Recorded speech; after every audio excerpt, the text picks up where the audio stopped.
Ga jerin garuruwa guda 10 mafiya yawan jama'a a jihar Bauchi a shekarar 2025. A lamba na 10 muna da garin Gadau. Wannan garin fa akwai mutane da yawa fiye da duk yanda kake tunani, wanda yawansu ya kai akalla 200 har da 50. A lamba na 9 kuwa muna da garin Jama'are. Akwai wani tsohon abu da ke da alaka da wannan garin, wanda ya sani ya sa mana a comment section. A wannan garin fa akwai mutane wanda yawansu ya kai akalla 1000 har 300. A lamba na 8 kuwa muna da garin Gamawa. A wannan garin fa akwai jama'a wanda yawansu ya kai akalla 1000 har 460. A lamba na 7 kuwa muna da garin Darazo. Wannan garin fa ya zo a lamba na 7 daga cikin jerin garuruwa da ke da jama'a sosai ba kaɗan ba, wanda yawansu ya kai akalla 1000 har 420. A lamba na 6 kuwa muna da garin Misau, tsohon gari mai tarihin sarauta fiye da duk yanda kake tunani, da jama'a fiye da duk yanda kake tunani, wanda yawansu ya kai akalla 1000 har 350. A lamba na 5 kuwa muna da garin Alkaleri. Wannan garin fa ya zo a lamba na 5 daga cikin garuruwa da suka fi yawan jama'a a jihar ta Bauchi, da jama'a wanda yawansu ya kai akalla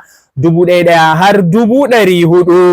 A lamba na 4 muna da garin Ningi. Wanda ya san wannan garin ya sa mana a comment section. Wannan garin fa akwai yawan jama'a wanda yawansu ya kai akalla 1000 har 500. A lamba na 3 kuwa muna da garin Toro. Yana ɗaya daga cikin tsofaffin garuruwa masu yawan jama'a a jihar baki ɗaya, da jama'a wanda yawansu ya kai akalla 1000 har 600. A lamba na 2 kuwa muna da garin Azare. A wannan garin na Azare fa akwai jama'a da yawa fiye da duk yanda kake tunani, wanda yawansu ya kai akalla 1000 su ma har 500. Sai daga ƙarshe a lamba na 1 garin da ya fi kowane gari yawan jama'a a jihar Bauchi ita ce garin Bauchi. Shine babban birnin jihar, da mutane wanda yawansu ya kai akalla 1000 har 720.